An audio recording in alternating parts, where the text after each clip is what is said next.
السلام عليكم ورحمة الله وبركاته. نميت مرحبا. مش عارف الصوت كده واصل لي ولا لأ.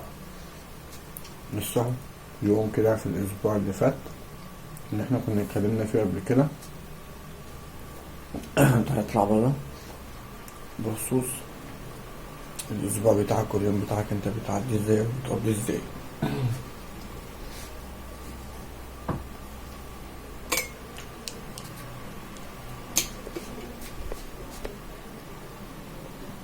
هاي مش دودو بندق ولا كوكا ماشي، هو مش فاضي.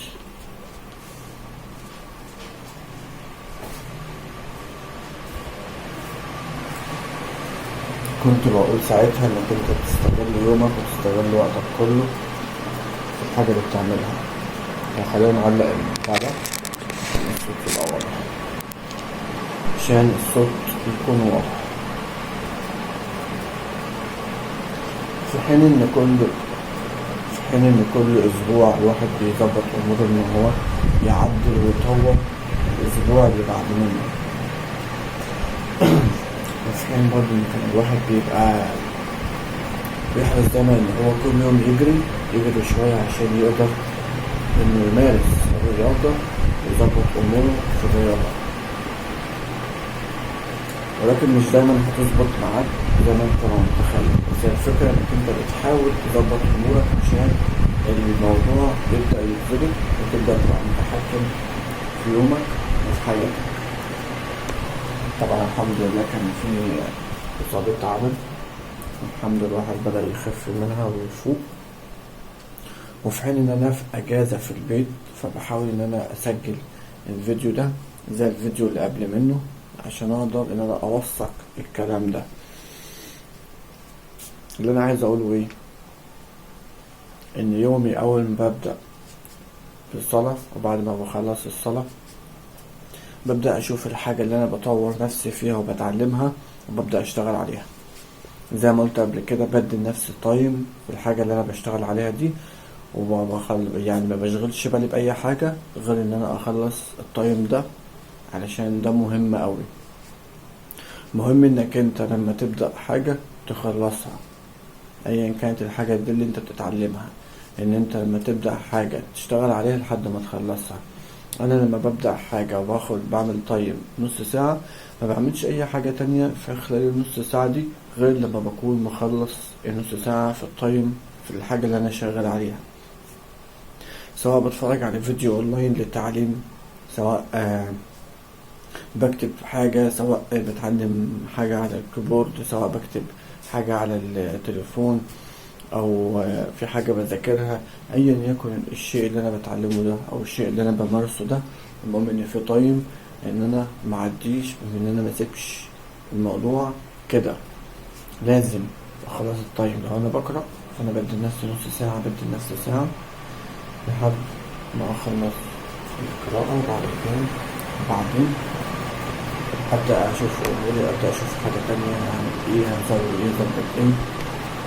كذلك البيع، لما أنا أبيع حاجة منتج لحد وأتفق معاه على الميعاد، ببقى حريص إن أنا أقابله في نفس اليوم في نفس الميعاد عشان أقدر إن أنجز المهمة دي وأسلمه المنتج.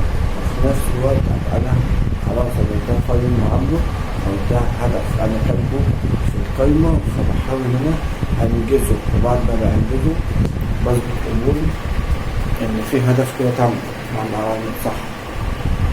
فده بيبني عندك قاعدة إنك أنت بتنجز الأهداف الصغيرة اللي هو بالورقة والقلم، بتنجز الأهداف الكبيرة اللي هو القلم، والأهم من كده إنك تركز على الهدف، تديله تايم عشان تقدر تخلصه وتنجزه.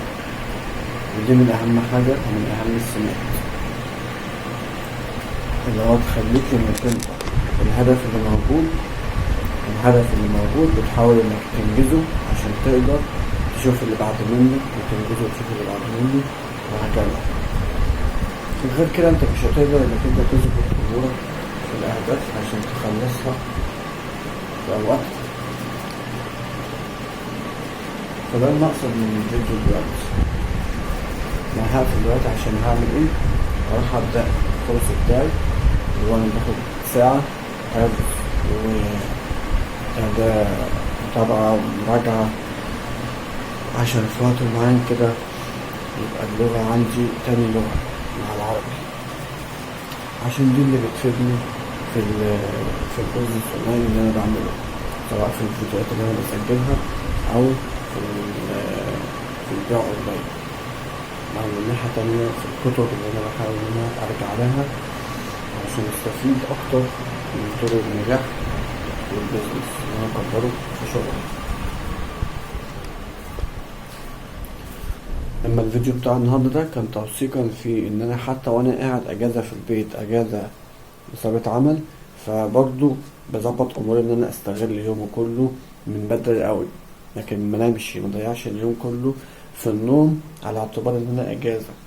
لا، انا ربنا مديني 12 ساعة، ممكن انام منهم 4 ساعات، 4 ساعات دول نوم، وبعد كده ابدأ من بعد ال4 ساعات دول سواء من الفجر او قبل الفجر ابدأ بقى استعد ليومي وابدأ اظبط اموري عشان اقدر في سن معين ابقى عملت بيزنس اونلاين ومصدر واتنين وتلاتة ينفعوني في حياتي.